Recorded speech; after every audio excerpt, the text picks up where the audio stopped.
This podcast video footage is brought to you by Premier Image. Premier Image is a marketing agency that helps you develop your business content, trademarking, and branding.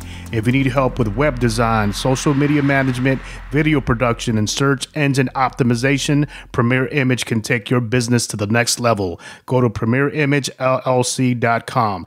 Today, on Chapter 16, our special guest, originally from Yonkers, New York, but now residing in Virginia, the lyrical master, Knock's son. I am DJ Architect, and next to me is my co-host, Vicky Vic, and we'd like to welcome you to another chapter of The Architect.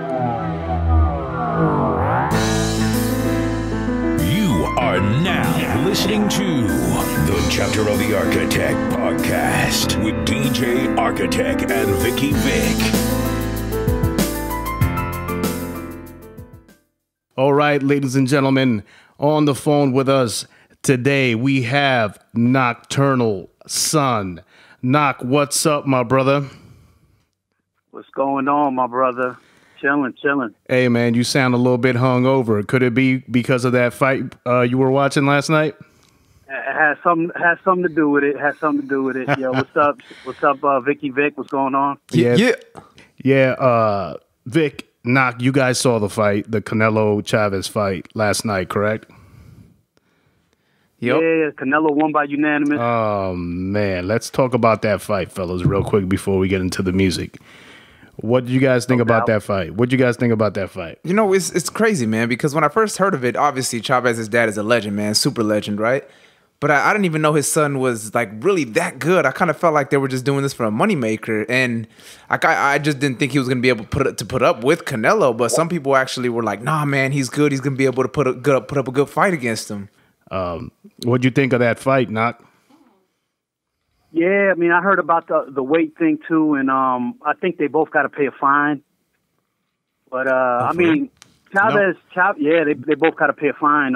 Chavez is the taller fighter. I thought they made weight. Didn't they make weight? No, I think they got to pay a fine. I think that's what I was hearing. Wow, I don't think they made weight.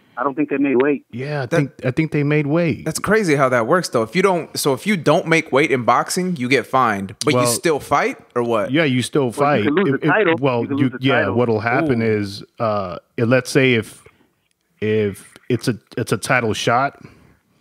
And you're let's say you're the champ, right? And the individual who is challenging you comes in overweight.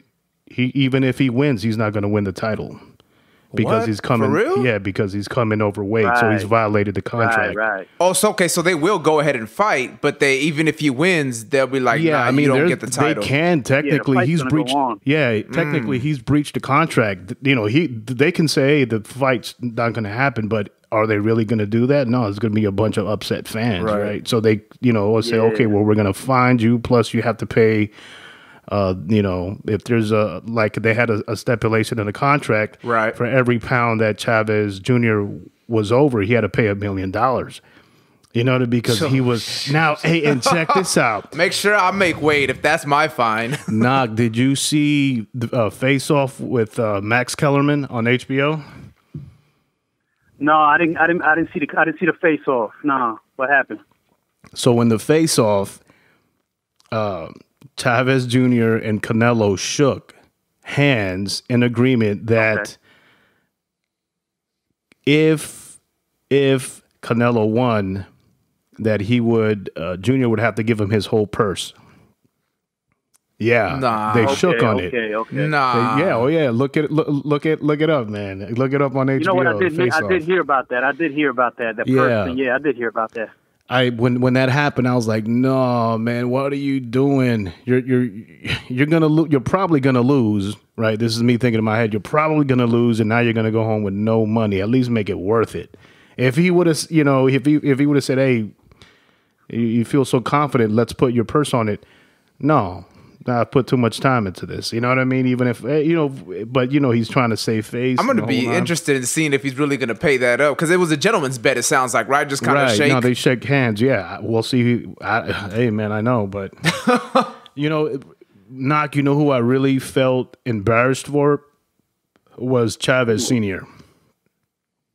You know what I mean? Yeah, I mean, I agree with you, man. I mean, this kid, he's never been a disciplined fighter. He's always been can't make weight, smoking weed. You know, he's always been like that. Oh, so he has a history of not making weight, huh? Yeah, he's like He has a history of a two or bunch three of stuff, times. yeah. Yeah, that he hasn't been able to make Smoking weight. weed. He got suspended. He got Yeah. suspended one time smoking weed. Oh wow, Yeah, there was that's crazy. Because when I look at him, I saw them up next to each other. You know, right next to each other, and it looked like he was a good 6-7 inches taller than Canelo. yeah. That's kind of crazy. The reach must have been way better. So I guess I see why people thought that he was gonna be able to fight Canelo better because of the reach and the height difference. But Well, there were photographs that he was putting out on social media, you know, of him preparing, and he looked big, man. Like he looked like in real good shape.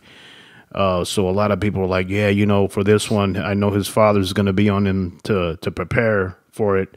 And one of his issues was, I remember Freddie Roach. I don't know who he was fighting, but Freddie Roach was waiting for him in the gym, and it was like 45 minutes. And the cameraman is like, "Hey, where's he at?" And he goes, "He was supposed to be here 45 minutes. No call, no show." It's embarrassing, man. You know. Yeah, kid never took it serious. Never took it serious. damn, he never took it serious, and he only has what, 2 losses?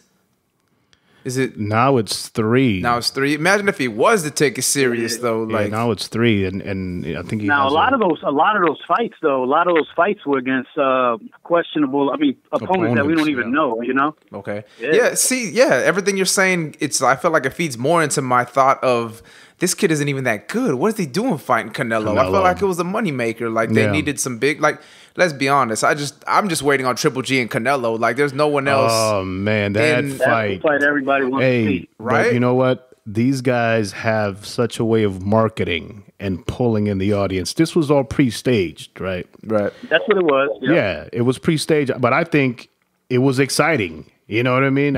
When I saw the video roll on the the big screen, screen, I was like, "Oh, these guys were prepped, man. The contract is already signed.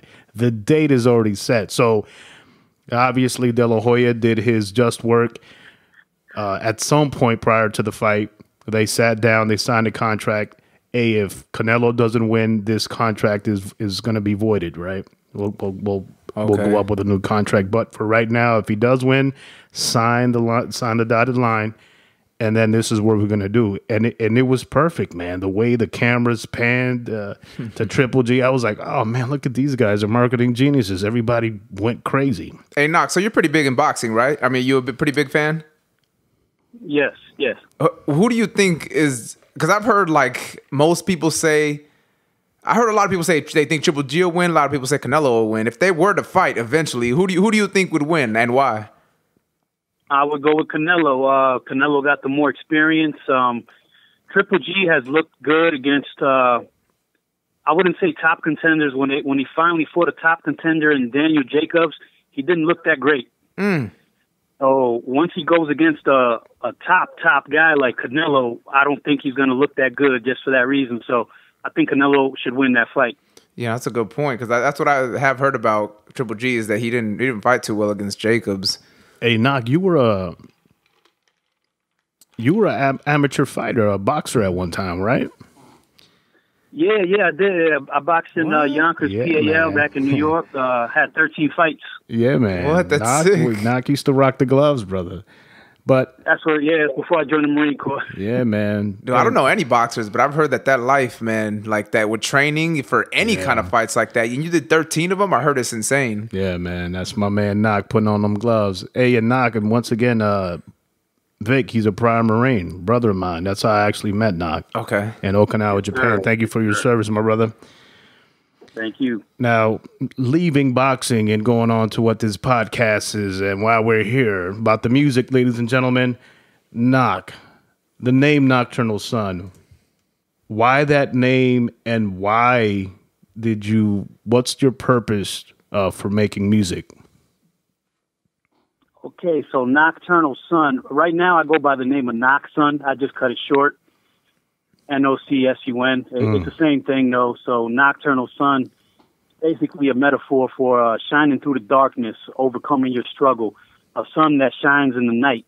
So Nocturnal Sun. So Nice. it's just overcoming any struggle you have in life. During the dark times, that I'm going to shine. That's all that means. So that's how I picked the name Nocturnal Sun, and I just cut it short to Noc Sun. Nice. And your purpose for making music, brother? What's the reason you make music? I guess the main reason I make music is so I could touch souls, man. It doesn't matter how many people listen to my music. I want to touch, as long as 5 people, if I could get a few people just to feel it and change their life, that's my goal. I want to touch people with my music. Very nice. Absolutely. Yeah, I noticed let me see. How do you go about choosing your beats? I wanted to ask you that. Like, how involved are you in the production process? Now, as far as production, I know in my second project was called Sunspots. I did do a little production, but I don't produce at all anymore. I do beat shopping, and I know a few producers. Like I know Clever the Radical, also DJ Architect. He's giving me a couple beats. Unanimous. I work with him. He does a lot of production, and I do a lot of beat shopping. I go online, look for beats. Absolutely. I just got an ear for beats. Okay, so you have you have a few producers that you go to kind of maintain your sound, a certain sound you're going for. I noticed that when people keep producers, they're going for a certain sound, man, and that kind of defines your sound, which is a beautiful thing. You're getting your own style, right? Yes, exactly. Yeah, I'm looking for that specific sound, but sometimes I like to experiment as well. And you know what? Big shout out to Unanimous. We had Unanimous on the podcast early on, and Noc, we were talking about you in a very positive light, of course. And so big shout out to Unanimous. Unanimous doing big things, man, up in North Cali, man. Busy man. Busy man. No doubt. Big shout out to the boy Unanimous. Absolutely. Yep. Now, Noc, tell us about your writing process. I know for a fact that you can deliver a solid product in a pretty expedient manner. Is the process of writing, is it that easy for you that you can sit down and just very, very quickly come up with a complete song, not just a song, but a great, great, great song with good content? Is it that easy for you? I wouldn't say easy. I'll say more. It comes natural. It's something I was born with. And actually, Clever, you are one of the reasons that I unlocked that. I didn't write before I met you.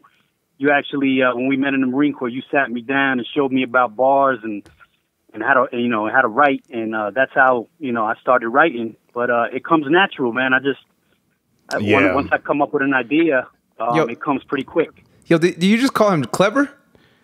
Yeah, that's my rap name. Yeah, Clever. Hold on. Round of applause for Noc Sun. No, I didn't know that. Clever. Yeah. Hey, I apologize. I know you're DJ Architect. No, it's all good. No, it's funny because I ended up explaining the different name tags that I had. I think when What's Real was here, we were like going through all these different stories. And when people call me Carlos Omar, DJ Architect, Clever the Radical, and people.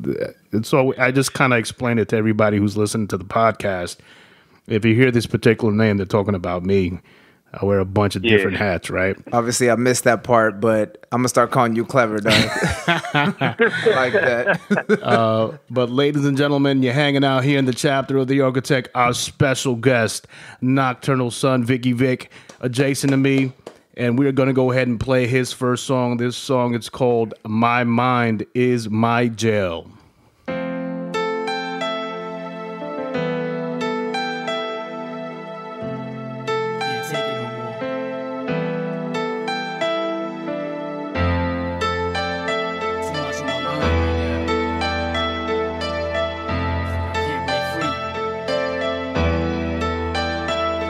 My mind is my jail, imagine I create my own hell. Mentally unstable, unable to set my life bail. Sun shining through the black fog, allow me to see. Physically fail, poetically I set my mind free. Happy to be alive and absorbing the sun rays. Contemplating the end of life, never counting the days. Looking for answers to why, but never finding responses. Walking through life, constantly ignoring my conscience. The truth manipulates, so the lies pulling me in a hole too deep to climb out. So the ending will not begin. The negative thinker, regret sins, no one to blame though. The gin's got my brain cells spinning like tornadoes. I see the signs, capture thoughts, suspended in time. Prepare to strike forth like the cock and back of a 9. Time consuming, moving like sending me to my doom. The cold touch of death, revolving like Earth's moon. I could die soon to give life like a flower blooms. TF drives 440 down on my father's tomb. Look to the skies and visualize your heavenly eyes. Nefertiti, double face, black widow in the skies. Kill me slow, resurrect me with sweet poisonous whispers. Your image photographed in my mental like a picture. Venomous mixture, wiping the blood sweat with a torn cloth. Fully prepared for what the most darkest hour might bring forth. My mind is my jail. You're only in prison until you learn how to break free of that mental cell. Only then you'll prevail. My mind is my jail. Cause even if I die today, my soul will be haunting this hell on earth with a million stories to tell. My mind is my jail. Cause even in prison, the bars are too strong. Mental incarceration, been behind these bars for too long. There's 2 roads to choose. Break free of it or you stay in.